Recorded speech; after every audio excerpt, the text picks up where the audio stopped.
For the best medical and paramedical lectures, subscribe to our channel and press the bell icon to stay connected with us.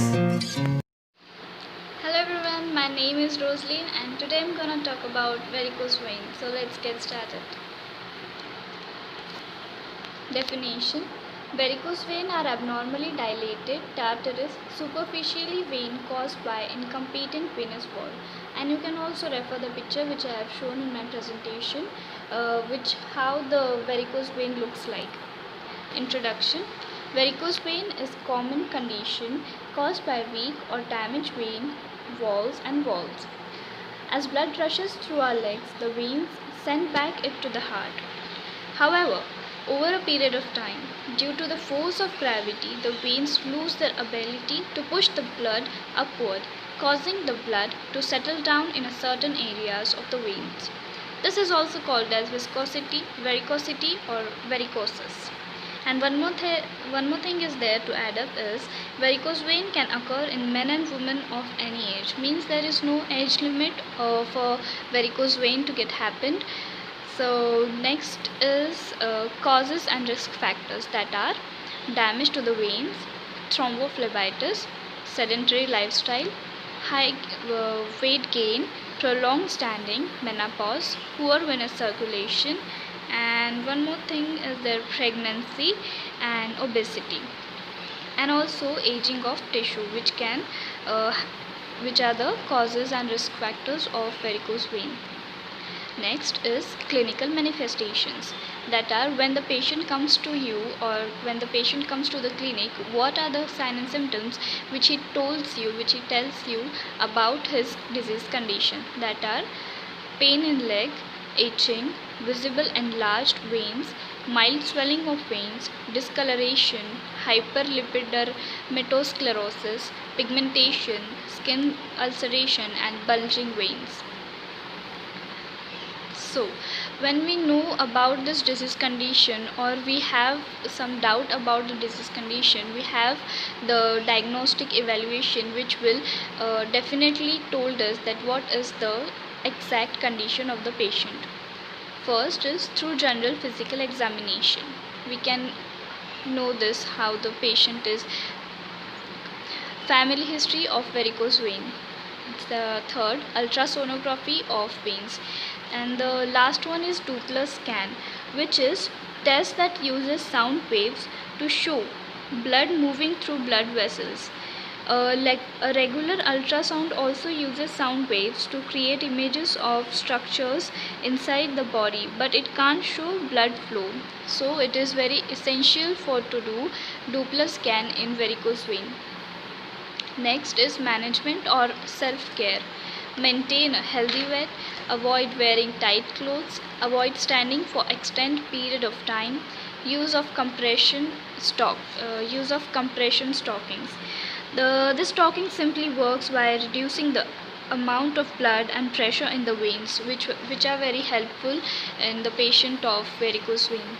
Surgical management. First is vein stripping. In this procedure, what is done is the procedure involves removing a long vein through small incisions. Removing the vein won't affect circulation in leg because veins deeper in the leg take care of the longer volume of blood. The second surgical management is ambulatory phlebectomy. Doctor removes smaller varicose vein through through a series of tiny skin punctures. Scarring is general and minimal. You can see first picture which I have shown in my presentation upside. Third surgical management is endoscopic vein surgery. Surgeon uses a thin video camera inserted in leg to visualize and close varicose veins and then removes the veins through small incisions. You can see in this picture which I have shown in this presentation. Next, minimal invasive procedures. There are some minimal invasive procedures which we can do rather than having surgeries.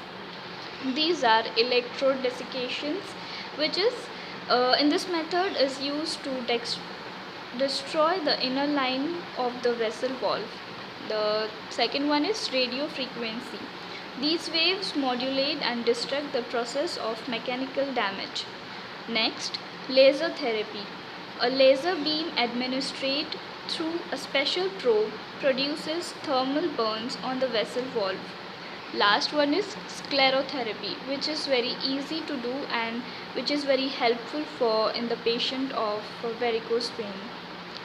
A chemical substance is injected in the at selected sites, produces chemical burns, and the chemicals used in this procedure are sulfate, polyodicline, and ethanolamide. Next, nursing management. So what the nursing management you will do for the patient of having varicose vein? First is very important, improving circulation, because the whole problem is done due to the bad circulation. So we can tell the patient that you should have exercise daily, like walking, household work, avoid tight clothes, and improving diet. That is very essential for a patient to do these all things. Second is relieving discomfort and pain. In this, we can give analgesics which the doctor can prescribe to the patient, and that can be very essential for the patient. Then next is pain scale score, means we can ask the patient about the pain scale score, how the patient is feeling the pain. And next is position can be very essential in this condition, because the patient is having so much of pain, so he can't move, so we can advise him the good position which he can have. Next is avoiding complications, which we have seen in the management and self-care. So in this we can when we have find the silent symptoms of varicose vein, then we have to consult to the doctor. Next, avoid all the complications which we can lead to the varicose vein, and this all we can do for the patient as a nurse. So that's all for today. And we'll see you in the next video. Thank you so much. Do like, leave a comment, and share with your friends.